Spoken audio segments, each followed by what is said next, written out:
The investigator's jacket looked strange to Krimov. Accustomed as he was to a world of soldiers' tunics and military uniforms. His face, however, was quite ordinary. Krimov had seen any number of political officers whose faces had the same sallow colour. The first questions were easy enough. It began to seem as though the whole thing would be straightforward, as his first name, patronymic, and surname. The prisoner answered the investigator's questions quickly, as though anxious to assist him. After all, the investigator didn't know anything about him. The official-looking table that stood between them in no way divided them. They had both paid their party membership dues, both watched the film Chapayev, and both listened to briefings by the Central Committee. They had both been sent to make speeches in the factories during the week before May Day. There were a number of preliminary questions, and Krimov began to feel more at ease. Soon they'd get to the heart of the matter, and he would explain how he had led his men out of encirclement. Finally it was established beyond doubt that the unshaven creature sitting at the desk in a soldier's open-collared tunic and a pair of trousers with the buttons torn off had a first name, patronymic, and surname, had been born in the autumn, was of Russian nationality, had fought in 2 world wars and 1 civil war, had not been a member of any White Army bands, had not been involved in any court cases, had been a member of the All-Union Communist Party, Bolshevik, for 25 years, had been chosen as a delegate to the Comintern Congress and to the Pacific Ocean Trade Union Congress, and had not been awarded any orders or medals. Krimov's main anxiety was centred on his time in encirclement, on the men he had led across the bogs of Byelorussia and the fields of the Ukraine. Which of them had been arrested? Which of them had broken down under interrogation, had lost all sense of conscience? Krimov was taken aback by a sudden question concerning other, more distant years. "Tell me, when did you first become acquainted with Fritz Hacken?" After a long silence he replied, "If I'm not mistaken, it was at the Central Trade Union headquarters, in Tomsky's office, in spring 1927, if I'm not mistaken." The investigator nodded as though he had already known about this far-distant event. He sighed, opened a file inscribed "To be kept in perpetuity," slowly loosened the white tapes, and began leafing through pages covered in writing. Krimov caught a glimpse of different colours of ink, single and double-spaced typescript, and occasional appended notes in red and blue crayon and ordinary pencil. The investigator turned the pages over slowly. He was like a prize-winning student glancing through a textbook, already certain he knows it from cover to cover. Sometimes he glanced at Krimov. At these moments he was like an artist checking his sketch against the model, the physical characteristics, the moral characteristics, even the window of the soul, the eyes. But how evil he looked now! His very ordinary face. Since 1937, Krimov had seen many such faces in raycoms, obcoms, district police stations, libraries and publishing houses, suddenly lost its ordinariness. He seemed to be made up of distinct cubes that had yet to be gathered into the unity of a human being. His eyes were on one cube, his slow hands on another, his mouth that kept opening to ask questions was on a third. Sometimes the cubes got mixed up and out of proportion. His mouth became vast, his eyes were set in his wrinkled forehead, and his forehead was in the place that should have been occupied by his chin. "So that's what happened," said the investigator. His face became human again. He closed the file, but without tying up the curling tapes. Like a shoe with laces undone, thought the creature with no buttons on his trousers. Very slowly and solemnly the investigator pronounced the words, "The Communist International." Then in his usual voice, "Nikolai Krimov, Comintern official." And then slowly, solemnly, the Third Communist International. After that he remained silent for some time, apparently lost in thought. Then, with sudden animation, in a frank man-to-man voice, he said, "That Muska Grinberg's a dangerous woman, isn't she?" Krimov blushed, surprised and deeply embarrassed. Yes, but what a long time ago that had been. Even if he was still embarrassed, he must have already been in love with Xenia. He had dropped in on an old friend after work. They must have been to return some money he'd borrowed to go on a journey. After that, he could remember everything clearly, without any must-haves. His friend Konstantin had been out, but he had never really liked her, a woman with the hoarse voice of a chain-smoker, whose judgments were always sweeping and assured. She was the deputy party secretary in the Institute of Philosophy. She was admittedly beautiful, a fine figure of a woman. Yes, he had indeed poured Kostya's wife on the couch. They'd even met a couple of times afterwards. An hour before, he had thought that his investigator knew nothing about him, that he had recently been promoted from some village. But time passed, and the investigator kept on asking questions about the foreign communists who had been Krimov's comrades. He knew the familiar forms of their forenames, their nicknames, the names of their wives and lovers. There was something sinister in the extent of his knowledge. Even if Krimov had been a very great man whose every word was important to history, he would still not have been worth gathering so many trifles, so much junk, into this great file. But nothing was considered trifling. Wherever he had been, he had left footprints behind him. A whole retinue had followed on his heels, committing his life to memory. A mocking remark he had made about one of his comrades. A word or two about a book he had read. A comic toast he had made on someone's birthday. A 3-minute telephone conversation. An angry note he had addressed to the platform at a conference. Everything had been gathered together into the file. A great state had busied itself over his affair with Muska Grinberg.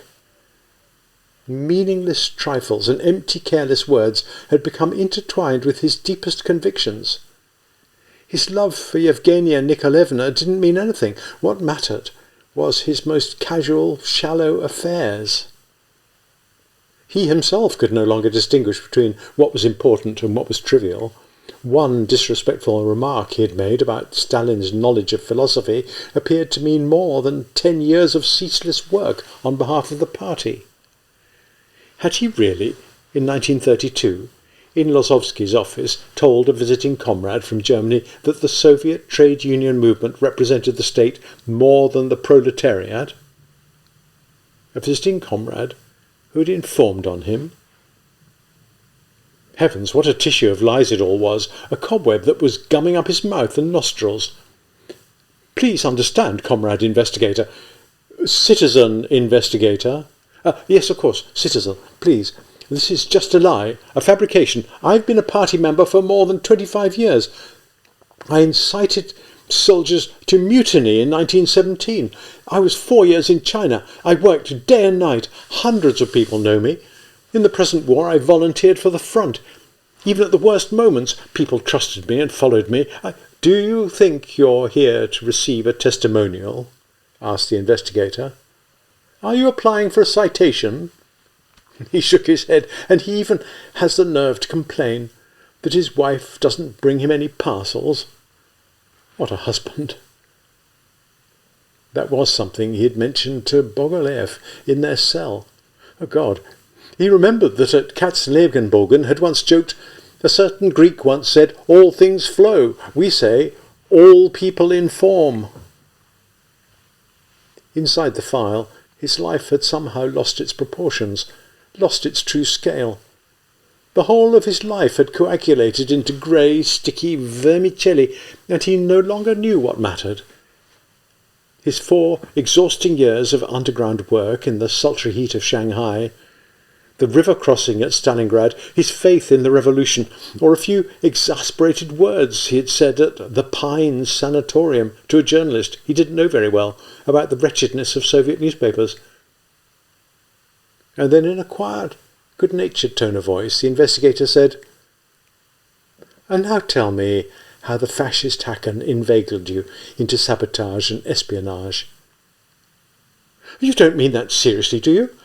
"Don't play the fool, Krimov. You've already seen that we know every step of your life." "But that's just why—" "Cut it out, Krimov. You can't fool the security organs." "But the whole thing's a lie." "Listen, Krimov. We've got Hacker's own confession.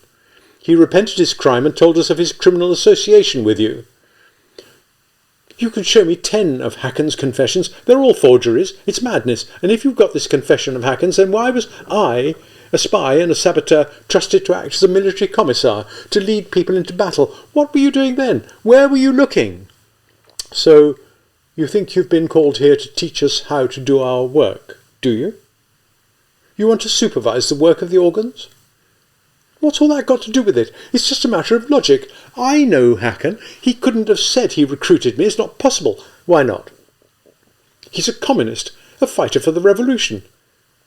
"Have you always been certain of that?" "Yes," answered Krimov. "Always."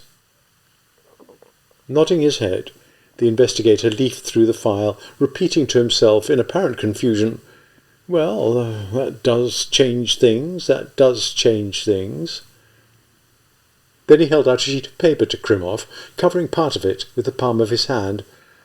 "Read through that." Krimov read what was written and shrugged his shoulders. "It's pretty poor stuff," he said, raising his eyes from the page. "Why?" "The man's neither brave enough to declare firmly that Hacken's an honest communist, nor is he cowardly enough to level accusations against him, so he worms his way out of saying anything." The investigator took his hand away and showed Krimov his own signature next to the date, February 1938. They both fell silent. Then the investigator asked sternly, "Perhaps you were being beaten then, and that's why you gave such testimony?" "No, no one beat me." The investigator's face broke up into separate cubes. His eyes watched Krimov with exasperated contempt, while his mouth said, "And so, during the time you were encircled, you left your unit for 2 days. You were taken by air to the German Army HQ, where you handed over important information and received your new instructions." "Raving nonsense," muttered the creature in the soldier's tunic with the unbuttoned trousers. The investigator carried on. Now Krimov could no longer see himself as a man of high principles, strong, clear-minded, ready to go to the scaffold for the sake of the revolution. Instead, he felt weak and indecisive. He had said things he shouldn't. He had allowed himself to mock the reverence of the Soviet people for Comrade Stalin. He had been undiscriminating in his associates. Many of his friends had been victims of repression.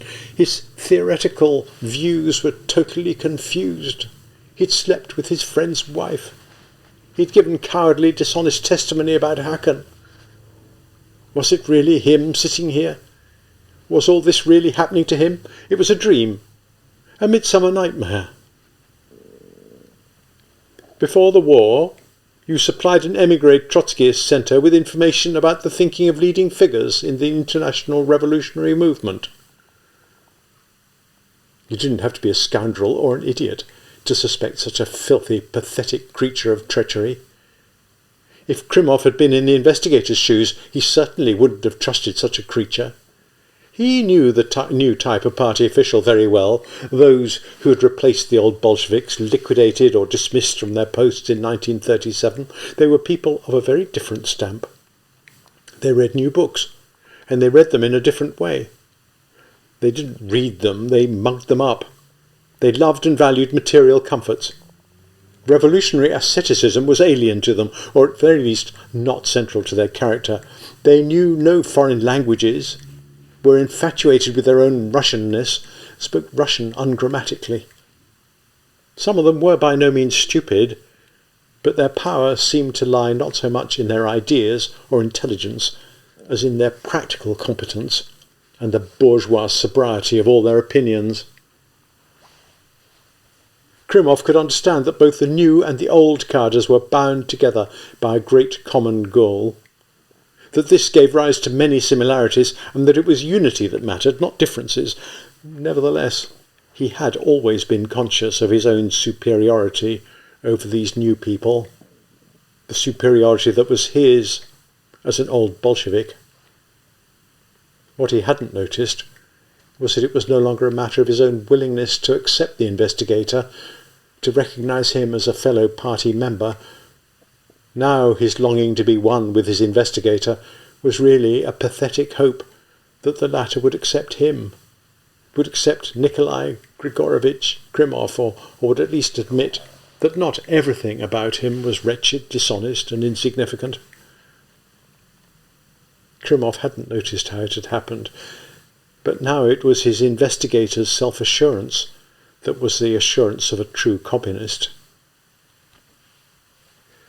If you are genuinely capable of sincere repentance, if you still feel any love at all for the party, then help the party with your confession.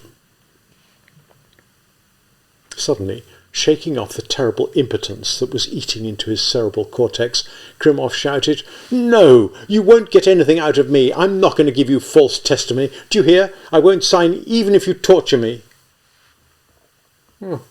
"Think about it for a while," said the investigator. He began leafing through some papers. He didn't once look at Krimov. The minutes went by. He moved Krimov's file to one side and took a sheet of paper out of a drawer. He seemed to have forgotten about Krimov. He was writing calmly, unhurriedly, screwing up his eyes as he collected his thoughts. Then he read through what he'd written, thought about it, took an envelope out of a drawer, started writing an address on it. It was possible this wasn't an official letter at all. He read through the address and underlined the surname twice. He filled his fountain pen, spending a lot of time wiping off drops of ink. He began sharpening his pencils over an ashtray. The lead in one of the pencils kept breaking. Without showing the least sign of irritation, the investigator began sharpening it again. Then he tried the point on his finger. Meanwhile, the creature thought. It had a lot to think about. How can there have been so many informers? I must remember everything. I must work out who can have denounced me. But why bother? Muska Grinberg?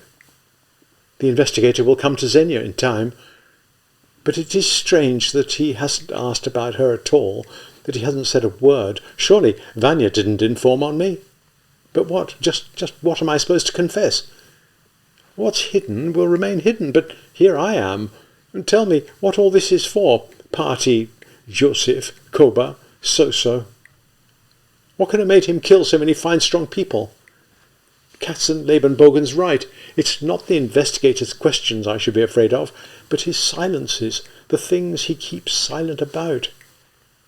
Yes, soon he'll come to Xenia. She must have been arrested too. Where had all this started? How had it begun? Can it really be me sitting here? How awful. What a lot of shit there is in my life. Forgive me, Comrade Stalin. Just say one word for me, Yosef Vissarionovich. I'm guilty. I've been confused. I've said things I shouldn't. I've doubted. The party knows everything. The party sees everything. Why did I ever talk to that literary critic? What does it matter anyway? But how does my time in encirclement fit into all this? The whole thing's quite mad. It's a lie, a slander, a provocation. Why on earth didn't I say about Hakan? My brother, my friend, I've no doubt at all of your purity. Hakan had averted his unhappy eyes. Suddenly the investigator asked, "Well, have you remembered yet?" Krimov threw up his hands helplessly. "There isn't anything for me to remember." The telephone rang. "Hello?" The investigator glanced curiously at Krimov. "Yes, you can get everything ready. It'll soon be time." For a moment Krimov thought the conversation was about him. The investigator put down the receiver and picked it up again. The ensuing conversation was extraordinary. It was as though the creature sitting next to the investigator was not a man, but some quadruped. He was obviously talking to his wife. First of all, they discussed household matters. At the special store? A goose. That's fine. They should have given it to you on your first coupon. Sergei's wife rang the department. She got a leg of lamb on her first coupon. They've asked us. By the way, I got some cottage cheese in the canteen. 800 grams. No, it's not sour. How's the gas been today? And don't forget about the suit. After this he said, well then, take care. Don't miss me too much. Did you dream about me? What did I look like? In my underpants again? Pity. Well, I'll teach you a thing or two when I get home. Now you be careful. Housework's all very well, but you mustn't lift anything heavy. There was something improbable about how very bourgeois and ordinary it all was. The more normal, the more human the conversation, the less the speaker seemed like a human being. There's something ghastly about a monkey imitating the ways of a man. At the same time, Krimov had a clear sense that he himself was no longer a human being. When had people ever had conversations like this in front of a third person? Want a big fat kiss? No? Oh well. Of course, if Bogolev's theory was correct, if Krimov was a Persian cat, a frog, a goldfish, or a beetle, or a stick, then there wasn't anything in the least surprising about this conversation. Towards the end, the investigator said, "Something burning? Oh, run then, run. So long." Then he took out a book and a writing pad and began to read. From time to time he noted something down in pencil. He might be preparing for a meeting of some study group, or perhaps he was going to give a lecture. Suddenly, in extreme exasperation, he said, "Why do you keep tapping your feet like that? This isn't a gymnastics exhibition." I've got pins and needles, citizen investigator." But the investigator had already buried himself again in his book. After another 10 minutes, he asked absent-mindedly, have you remembered? "Citizen investigator, I need to go to the lavatory." The investigator sighed, walked to the door and gave a quiet call. His face was just like that of a dog owner whose dog asked to go out for a walk at the wrong time. A young soldier in battle dress walked in. Krimov looked him up and down with a practised eye. Everything was in order. His belt was properly tucked in, his collar was clean, his forage cap was tilted at the right angle. It was only his work that was not that of a soldier. Krimov got up. His feet were numb from sitting so long on the chair. At his first steps they almost gave way under him. He thought hurriedly, both while he was in the lavatory with the soldier watching him and on his way back. He had a lot to think about. When he got back, the investigator was no longer there. A young man was sitting in his place. He had a captain's blue epaulettes on his uniform, bordered in red braid. He looked sullenly at Krimov, as though he had known and hated him all his life. "What are you standing up for?" he barked. "Go on, sit down. Sit up straight, you sod. You'll catch it in the guts if you keep on slouching like that. That'll straighten you out." "So now we've introduced ourselves," thought Krimov. He felt terrified, more terrified than he had ever felt during the war. Now it's going to begin in earnest, he thought. The captain let out a cloud of tobacco smoke. Through the haze, his voice continued, "Here's a pen and some paper. Do you think I'm going to do your writing for you?" The captain obviously enjoyed insulting him. Or was he just doing his duty? Perhaps he was like an artillery officer, ordered to keep on firing day and night, simply to fray the enemy's nerves. "Don't slouch like that. Do you think you're here to have a good sleep?" A few minutes later, the captain shouted, "Didn't you hear what I said? Have you gone deaf?" He went up to the window, raised the blackout blind and switched off the light. A grey morning looked gloomily into Krimov's eyes. It was the first time he had seen daylight since he had arrived in the Lubyanka. "So we've whiled the whole night away," he thought. Had he ever known a worse morning? Had he really only a few weeks ago been lying in a bomb crater, happy and free, while friendly pieces of iron whistled over his head? Time had become confused. It was only very recently that he had left Stalingrad, yet he had been sitting here in this office for interminable lengths of time. What a grey, stony light it was. The windows looked out onto the central pit of the inner prison. It wasn't light at all, it was just dirty water. Objects looked still more hostile, still more sullen and official than they had under the electric light. No, it wasn't that his boots were too small. It was simply that his feet had swollen. How had his past life and work become linked to the time he'd been surrounded in 1941? Whose fingers had joined together things that could never be joined? And what was this for? Who needed all this? Why? His thoughts burned so fiercely that there were moments when he quite forgot the aching pain in his spine and the small of his back. He no longer even felt how his swollen legs were bursting open the tops of his boots. Fritz Hacken. How could he forget that in 1938 he'd been sitting in a room just like this? Yes, but there was something very different in the way he'd been sitting then. Inside his pocket he had had a pass. What was worst of all was the way he had been so anxious to please everyone, the official in charge of issuing passes, the janitors, the lift attendant in military uniform. The investigator had said, "Comrade Krimov, please assist us." No, there was something still more vile. His desire to be sincere. Yes, now he did remember.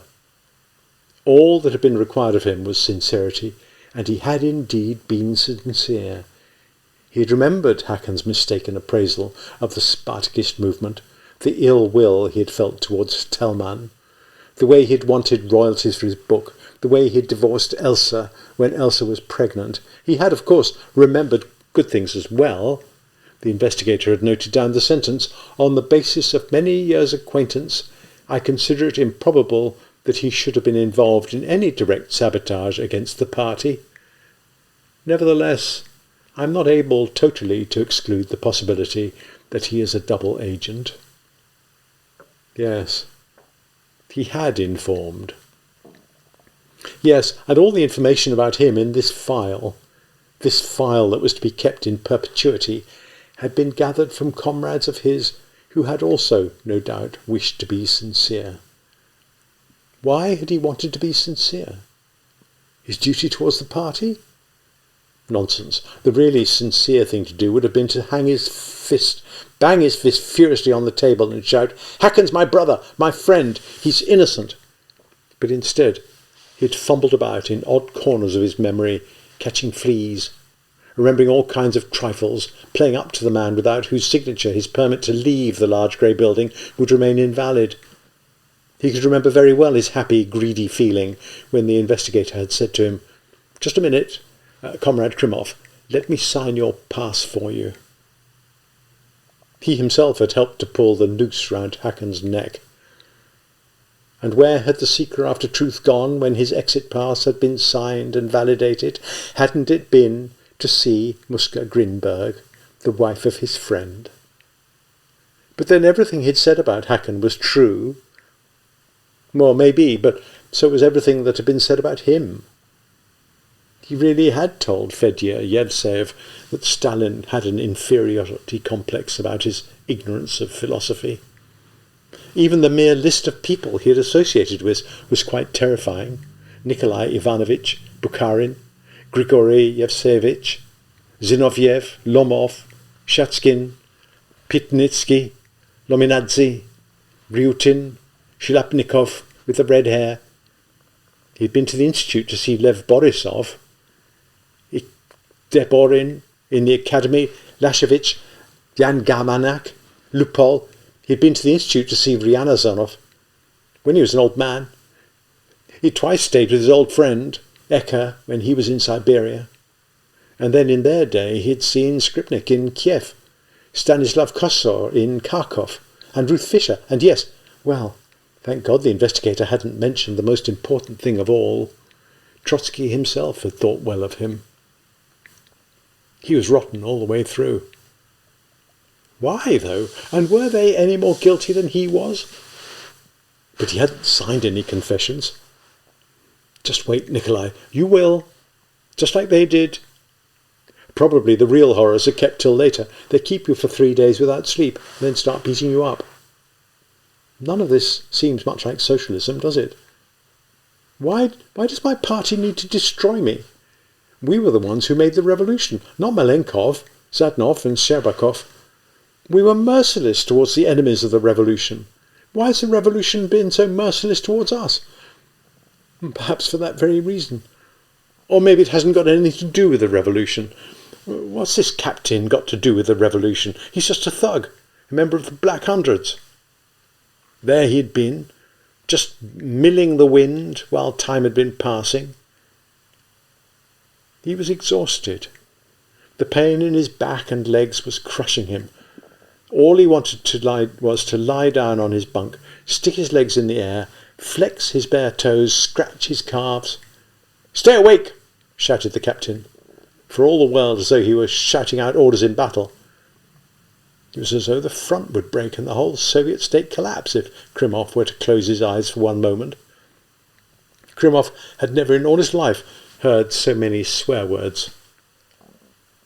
His friends, his closest associates, his secretaries, the people he had had the most intimate conversations with, had gathered together his every word and action. He was appalled when he remembered. Ivan was the only person I told about that. That was when I was talking to Grishka. I've known him since 1920. That was when I was talking to Mashka Kaitsa. Oh, Mashka. Suddenly he remembered the investigator saying that he shouldn't expect any parcels from Yevgenia Nikolaevna. That was a reference to a conversation in his cell with Bogolev. People had been adding to the Krimov collection as recently as that. In the afternoon, someone brought him some soup. His hand was trembling so badly that he had to bend forward and sip from the rim of the bowl, leaving the spoon tapping away by itself. "You eat like a pig," said the captain sadly. After that, one other thing happened. Krimov asked to go to the lavatory. This time he walked down the corridor without thinking anything at all, but he did have one thought as he stood over the lavatory pan. It was a good thing his buttons had been ripped off. His fingers were far too shaky to be able to cope with fly buttons. Time passed, slowly doing its work. The state, the captain and his epaulets, was victorious. A dense grey fog filled Krimov's head. It was probably the same fog that filled the brain of a monkey. Past and future had disappeared. Even the file with its curling tapes had disappeared. There was only one thing left in the world, his need to take off his boots, have a good scratch, and go to sleep. The investigator came back. "Did you sleep?" asked the captain. "Your superior officer doesn't sleep," replied the investigator in a schoolmasterly tone of voice. "He takes a rest." This was a very old chestnut. "Of course," agreed the captain. The investigator was just like a worker coming on shift, who looks over his bench and exchanges a few business-like words with a man he's relieving. He glanced first at Krimov, then at his writing desk, said, "Very well, comrade captain." He looked at his watch, took the file out of his drawer, and said in a voice full of animation, "Now then, Krimov, let's continue." They got down to work. Today it was the war that most concerned the investigator. Once again he turned out to have a vast fund of knowledge. He knew about Krimov's different postings. He knew the numbers of the regiments and armies concerned. He mentioned the names of people who had fought beside him. He quoted remarks Krimov had made at the political section, together with his comments on an illiterate memorandum of the generals. All Krimov's work at the front, the speeches he had made under fire, the faith he had been able to impart to his soldiers through the constant hardships of the retreat, all this had suddenly ceased to exist. He was a miserable chatterbox who had demoralised his comrades, destroying their faith and infecting them with a feeling of hopelessness. How could it be doubted that German intelligence had helped him to cross the lines in order to continue his work as a saboteur and spy? During the first few minutes of the new session, the investigator's lively enthusiasm communicated itself to Krimov too. "Say what you like," he said, "but I'll never admit to being a spy." The investigator glanced out through the window. It was getting dark. He could no longer clearly make out the papers on his desk. He turned on his desk lamp and let down the blue blackout blind.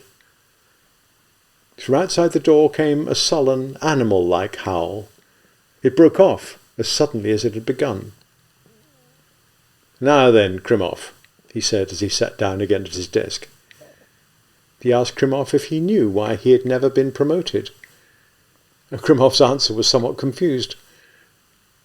"You just stayed on as a battalion commissar when you should have been the member of the military soviet for an army or even a front." For a moment he just stared at Krimov in silence. It was perhaps the first time he'd really gazed at him as an investigator should, and then very solemnly he announced, "Trotsky himself said, 'That's pure marble,' about one of your works. If that reptile had seized power, you'd be doing well for yourself. Pure marble indeed." Now he's playing trumps, thought Krimov, the ace itself. All right then, he'd described the whole incident, when and where it had taken place, but one could just as well put the same questions to Comrade Stalin himself. Krimov had never had the least connection with Trotskyism. He had always, without exception, voted against any Trotskyist resolutions. All he really wanted was to take off his boots, lie down, put up his bare feet, and scratch himself in his sleep. Quietly, almost affectionately, the investigator said, "Why won't you help us? Do you really think it's just a matter of whether or not you committed crimes before the war, whether or not you renewed contacts and agreed on rendezvous during the time you were surrounded? It's something more serious and deep-rooted than that. It's a matter of the new direction of the party. You must help the party in this new stage of its struggle. To do that, you must first renounce your past opinions. Only a Bolshevik is capable of such a task. That's why I'm talking to you now." "Very well," Krimov said slowly and sleepily. "I can allow that in spite of myself. I may have given impression to views hostile to the party. My own internationalism may have contradicted the policies of a sovereign socialist state. I may have been out of touch with the way things were going after 1937, out of touch with the new people. Yes, I can admit all this, but espionage, sabotage... Why that but? Can't you see that you're already on the way towards realising your hostility to the cause of the party? What does the mere form matter? Why that but, when you've already admitted what's most important?" "No, I deny that I'm a spy." "So you don't want to help the party? Just when we get to the point you try and hide? It's like that, is it? You're shit, real dog shit." Krimov jumped up, grabbed the investigator's tie, banged his fist on the table. Something inside the telephone clicked and tinkled. "You son of a bitch, you swine!" he cried out in a piercing howl. "Where were you when I led people into battle in the Ukraine and the Bryansk forest? Where were you during the winter I was fighting outside Voronezh? Were you ever in Stalingrad, you bastard? Who are you to say I never did anything for the party? I suppose you were defending your motherland here in the Lubyanka, you Tsarist gendarme. And you don't believe I fought for socialism in Stalingrad? Were you ever nearly executed in Shanghai? Were you shot in the left shoulder by one of Kolchak's soldiers in 1917? After that, he was beaten up. He wasn't just beaten up any old how. He wasn't just punched in the face like in the special section at the front. He was beaten up carefully, intelligently, by two young men in new uniforms who had an understanding of anatomy and physiology. As they beat him up, he shouted, "You swine! You should be sent to a penal detachment! You should be sent to face a tank attack with nothing but rifles! Deserters!" They carried on with their work, quite without anger, and leaving nothing to chance. They didn't seem to be hitting him at all hard. To be putting any force behind their punches, nevertheless, there was something terrible about each blow, just as there is in a wounding remark delivered with icy calm. They hadn't once hit Krimov in the teeth, but blood was pouring out of his mouth. The blood hadn't come from his nose or his jaw. It wasn't that he had bitten his tongue like in Akuba. This was blood from deep inside him, blood from his lungs. He could no longer remember where he was or what was happening to him. And then he caught sight of the investigator's face looming over him. He was pointing at the portrait of Gorky above the desk and asking, "What was it the great proletarian writer Maxim Gorky once said?" He answered this question himself, sounding like a schoolmaster again. If an enemy won't yield, he must be destroyed. After that, Krimov saw a light on the ceiling and a man with narrow epaulettes. Very well, said the investigator. You don't need any more rest, thanks to medical science. Soon Krimov was back at the desk, listening to the investigator's wise exhortations. We can sit like this for a week, a month, a whole year. Let me put things very simply for you. You may not be guilty, but you can still sign what I tell you to. Then you won't be beaten up any more. Is that clear? You may be sentenced by the Special Commission, but you won't be beaten up again. And that's quite something. Do you think I enjoy seeing you being beaten up? And we'll let you sleep. Do you understand? Time passed. The interrogation dragged on. It seemed as though nothing would be able to shock Krimov out of his stupor now. Nevertheless, the investigator did once make him jerk back his head and gape at him in astonishment. These are all things that happened a long time ago, said the investigator, pointing at Krimov's file. We can't forget about them, but what we cannot forget is your base treachery towards the motherland during the battle for Stalingrad. Our witnesses and documents all say the same thing. You tried to weaken the political consciousness of the soldiers in the surrounded House 6-1. You incited Grekov, a true patriot, to treachery. You tried to make him go over to the enemy. You betrayed the trust shown in you both by the party and by your commanding officers when they chose to send you to this house as a military commissar. How did you behave when you got there? Like an enemy agent. Krimov was beaten up again in the small hours. He seemed to be drowning in warm black milk. Once again the man with the narrow epaulettes nodded as he swiped the needle of his syringe. Once again the investigator said, Well then, thanks to medical science. They were sitting opposite one another. Krimov looked at the investigator's tired face and felt surprised at his own lack of anger. Could he really have seized this same man by the tie, tried to strangle him? Now he was beginning to feel quite close to his investigator again. The desk no longer separated them from one another. They were two comrades, two disappointed men. Suddenly Krimov remembered how the man in the blood-stained underwear, who hadn't been shot properly, had come back from the steppe at night, back to the front special section. That's my fate too, he thought. I've got nowhere to go. It's too late. Later he asked to go to the lavatory. The captain from the previous day appeared again. He raised the blind, turned out the light, and lit a cigarette. Once again Krimov saw the light of day, a sullen light that seemed to come not from the sun or even the sky, but from the grey brick of the inner prison.